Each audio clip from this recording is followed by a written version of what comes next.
ഇത് അടുത്ത വീട്ടിൻ്റെ ടെറസിൻ്റെ മുകളിലേക്ക് ഇങ്ങനെ പടർന്ന് കിടന്നിട്ട് ഒരുപാട് കായ്ച്ചിരുന്നു എൻ്റെ റംബൂട്ടാൻ കേട്ടോ ഇത്. അപ്പോൾ എൻ്റെ വീഡിയോസ് കാണുമ്പോൾ പല സബ്സ്ക്രൈബേഴ്സ് എന്നോട് ചോദിക്കാറുണ്ട്, അയൽവാസി വളരെ നല്ലതാണല്ലോ, ഇത് അവർക്ക് ബുദ്ധിമുട്ടാവില്ല എന്നൊക്കെ ചോദിച്ചിട്ട്. എന്നാലും കുറച്ച് കഴിഞ്ഞപ്പോൾ അവർക്കൊരു ബുദ്ധിമുട്ടായിട്ട് മാറി. അപ്പോൾ മൊത്തം ബ്രാഞ്ചസ് ഞാൻ വെട്ടിക്കൊടുക്കേണ്ടി വന്നു കേട്ടോ. അപ്പോൾ അതിനുശേഷം ഒരു വർഷം ഇതിൽ ഒന്നും ഉണ്ടായിട്ടില്ല. റംബൂട്ടാൻ അങ്ങനെ കേട്ടോ, നമ്മൾ ഫുള്ളായിട്ട് വെട്ടിക്കൊടുക്കുകയാണെങ്കിൽ അത് പ്രതിഷേധം കാണിക്കും. ഒരു കായ് ഉണ്ടായിട്ടില്ല.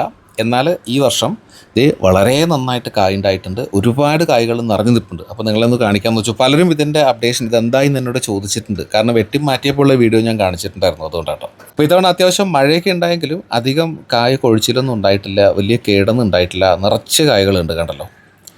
അപ്പോൾ ഇത് കാണുന്ന പലർക്കും അറിയാമായിരിക്കും, മുമ്പ് പലപ്പോഴും ഇതിലുണ്ടായിരുന്ന കായ്കളെ ഞാൻ ഗീവ് അവേ ആയിട്ട് സബ്സ്ക്രൈബേഴ്സിന് കൊടുത്തിട്ടുണ്ട്. എനിക്ക് തോന്നുന്നു ഒരു 50 പേർക്കോളം ഞാനിതിൽ നിന്ന് ഗീവ് അവേ അയച്ചു കൊടുത്തിട്ടുണ്ടെന്ന് എനിക്ക് തോന്നണേ. അപ്പോൾ ഇത്തവണ എന്തായാലും അധികം മോശമല്ലാത്ത വിളവ് തന്നെ പ്രതീക്ഷിക്കുന്നു. അപ്പോൾ ഇത് കണ്ടപ്പോൾ ഞാനും ഹാപ്പിയാണ്. നന്നായി വരുവാണെങ്കിൽ ഇതിൻ്റെ വിളവെടുപ്പൊക്കെ ഞാൻ വീഡിയോ ആയിട്ട് വീണ്ടും കാണിക്കാം കേട്ടോ.